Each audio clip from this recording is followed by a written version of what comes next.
Twitter CEOs have testified at a heated Senate hearing on their rules to counter misinformation during the bitter 2020 election. Facebook CEO Mark Zuckerberg and Twitter CEO Jack Dorsey defended their handling of misinformation. It was the second hearing in less than a month.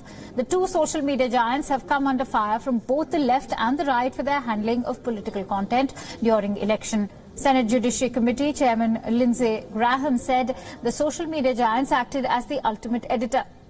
Republican senators attacked Zuckerberg and Dorsey for what they call censorship of President and his allies. Graham called out Zuckerberg and Dorsey for deciding to limit the distribution of a New York Post article that claimed to have exposed wrongdoings of President-elect Joe Biden's son, Hunter Biden. Graham also came down heavily on Twitter for flagging as many as 300,000 tweets.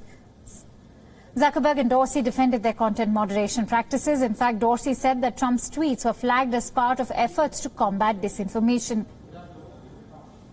A year ago, the public asked us to offer additional context to help make potentially misleading information more apparent.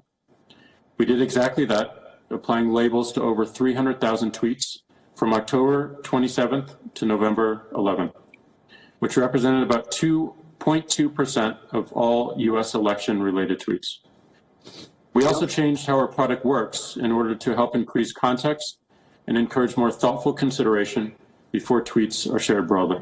Altogether, I believe this was the largest election integrity effort by any private company in recent times. This is what people expect of us. And I'm glad that, from what we've seen so far, our systems performed well.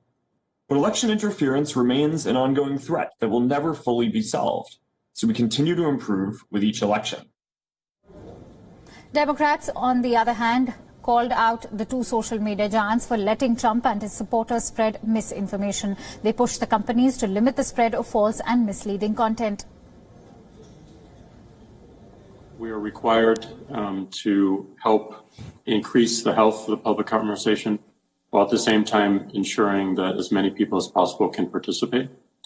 And in order to do so, we need to make policies so that people feel safe and they feel free to express themselves, to minimize threats of abuse, of harassment, of misleading information, of organized campaigns to artificially amplify or influence a particular conversation.